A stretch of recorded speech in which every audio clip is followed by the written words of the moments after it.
ये देखकर सब वहां आ गए। मौसी ने कहा, रो मत बेटी, हम जाकर जंगल में ढूंढते हैं। अब हमें इतना तो पता है कि तुम्हारा बच्चा जंगल में हो सकता है। ये सुनकर सब जंगल की ओर जाने लगे।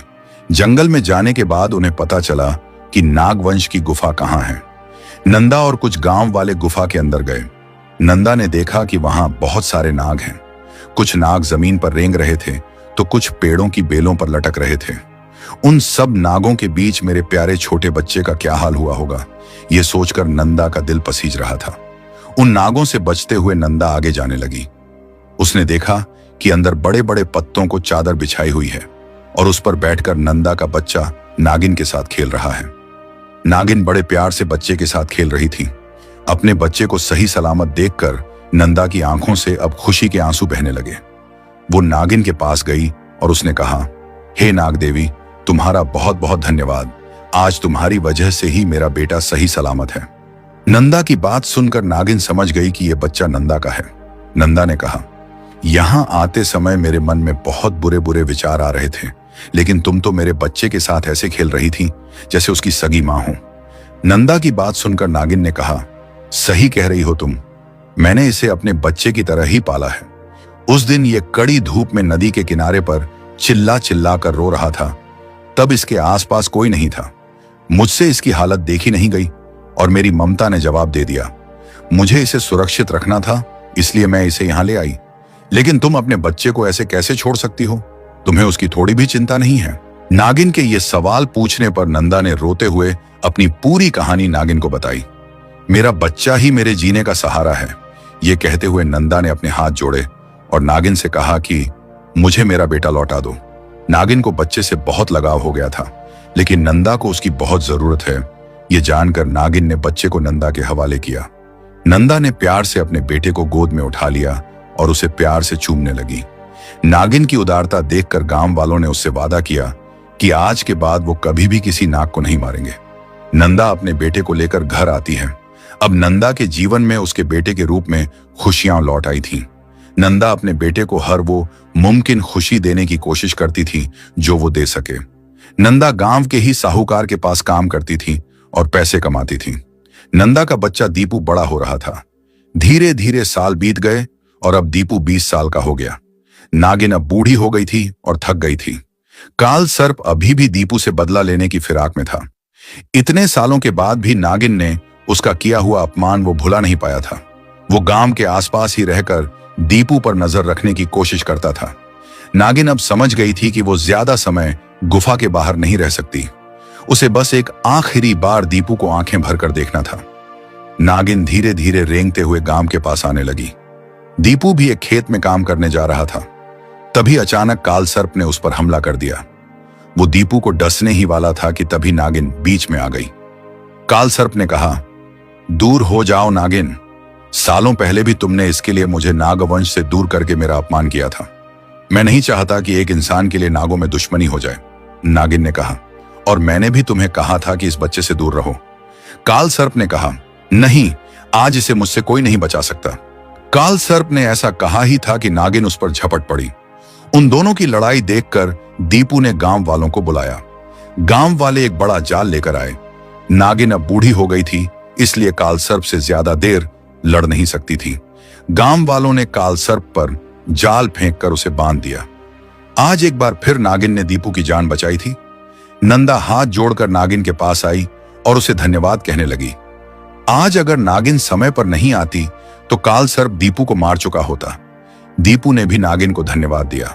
उसने कहा, तुम सच में मेरी मां ही हो, जिसने आज फिर मेरी जान जाने से मुझे बचाया है। दीपू ने गांव वालों से कहा, हमने नागिन मां को वचन दिया है कि हम किसी भी नाग की हत्या नहीं करेंगे, इसलिए हम इस काल सर्प को कहीं दूर छोड़कर आते हैं, जहां से ये कभी वापस ना आ पाए। नागिन ने कहा, यही सही होगा, इसे नदी के उस पार छोड़ आओ जहां से ये वापस नहीं आ पाएगा।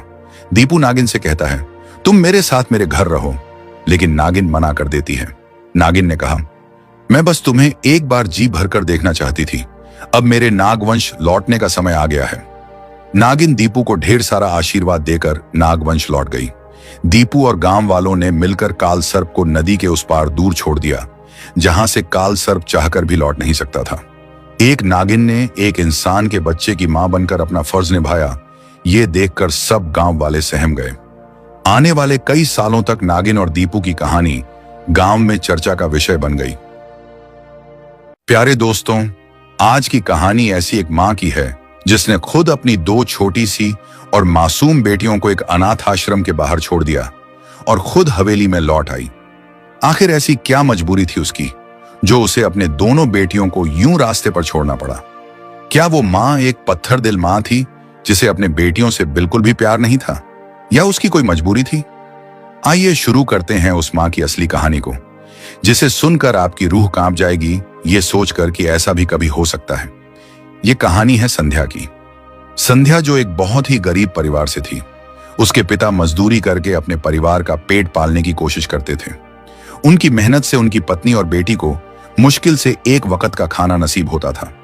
संध्या की मां अक्सर बीमार रहती थी, जिसके इलाज में बहुत से पैसे खर्च हो जाते थे। संध्या दिखने में बहुत ज्यादा खूबसूरत थी और गांव वालों की नजरें हमेशा उस पर ही रहती थी। जब कभी संध्या बाजार जाने के लिए घर से बाहर निकलती, तब गांव के जवान लड़कों से लेकर बूढ़े तक उसकी खूबसूरती को ताकते रहते थे। उनकी नजरें संध्या को चुभती थीं, लेकिन वो चुपचाप घर लौट आती थीं। कुछ तो सीधे आकर उसे छेड़ते थे, तो कुछ उस पर दया दिखाकर कहते थे कि उसे तो किसी बड़े घराने में जन्म लेना चाहिए था। ऐसे लोगों की नजरों से बचने के लिए संध्या ने घर से बाहर निकलना ज्यादातर बंद ही कर दिया था। फिर भी कभी कभी गांव के कुछ लोफर संध्या के घर के चक्कर काटते दिखते थे। संध्या के पिताजी बहुत मेहनत करते थे, फिर भी घर के खर्चे चलाना मुश्किल हो रहा था। एक दिन उसके पिताजी बहुत थके हारे घर वापस आए। संध्या ने उन्हें पानी दिया और देखा कि उनके हाथों में घट्टे पड़े हैं। यह देखकर संध्या को बहुत दुख हुआ। उन बूढ़े हाथों को अब आराम की जरूरत थी, लेकिन उन्हें इस उम्र में भारी बोरियां उठाने का काम करना पड़ रहा था। संध्या ने अपने पिताजी से कहा कि पिताजी, आज के बाद आप काम पर नहीं जाएंगे। आप दिन भर काम करते हैं, लोगों के घर जाकर मजदूरी करते हैं, जो काम सामने आता है कर लेते हैं, मुझसे यह देखा नहीं जाता है।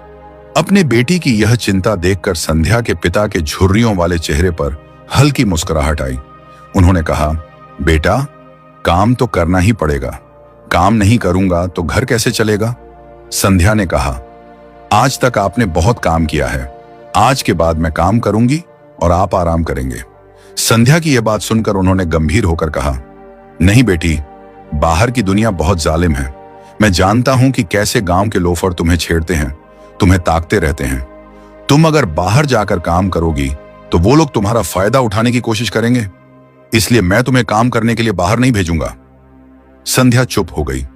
उसी गांव के पड़ोस वाले गांव में एक बहुत बड़ा साहूकार रहता था, भैरव सिंह, जो किसी काम से उस गांव में आया था। ठीक उसी समय संध्या अपनी मां की दवाइयां लेने गई हुई थी। भैरव सिंह ने सुंदर संध्या को देखा और सोचा कि अपने बेटे संग्राम के लिए इसका हाथ मांगना चाहिए। हमारे खानदान को ऐसी ही सुंदर लड़की चाहिए जो हमें हमारा वारिस दे सके। भैरव सिंह ने गांव में संध्या के बारे में पूछताछ की। तब उसे पता चला कि वह बहुत गरीब घर की बेटी है। भैरव सिंह का बेटा संग्राम दिखने में बहुत बदसूरत था और उसकी पहली शादी टूट चुकी थी। अब कोई भी बड़े खानदान वाले उसे अपनी बेटी नहीं दे रहे थे, इसलिए भैरव सिंह उसके लिए ऐसा रिश्ता ढूंढ रहा था जो आसानी से उसके जाल में फंस जाए। संध्या का परिवार बहुत गरीब है, यह सुनकर उसकी आंखों में चमक आ गई। भैरव सिंह संध्या के घर आया और उसने अपने बेटे संग्राम के लिए संध्या का हाथ मांगा। इतने बड़े परिवार से कोई अपनी बेटी का हाथ मांगेगा, ऐसा उन्होंने सपने में भी नहीं सोचा था।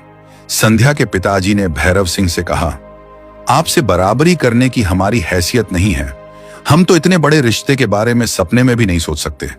इस बात पर भैरव सिंह ने कहा, आपको यह सब सोचने की जरूरत नहीं है, आप बस हमें लड़की का हाथ दे दीजिए, उसके बदले आपको जो चाहिए मैं दे दूंगा। यह सुनकर संध्या के पिताजी ने कहा, नहीं, हमारी बेटी खुश रहे, हम बस यही चाहते हैं। वैसे भी गांव वालों की संध्या की तरफ बढ़ती बुरी नजरों ने संध्या को परेशान कर दिया था। एक बार संध्या की शादी हो जाएगी तो उसे इस सब से छुटकारा मिल जाएगा। यह सोचकर उसके पिताजी ने शादी के लिए हाँ कर दी। कुछ ही दिनों बाद संध्या की शादी संग्राम से हो गई। संध्या की खूबसूरती और संग्राम का बदसूरत चेहरा देखकर सब कहने लगे कि संध्या ने पैसों के लिए संग्राम से शादी की है। संध्या अब हवेली की मालकिन बन चुकी थी।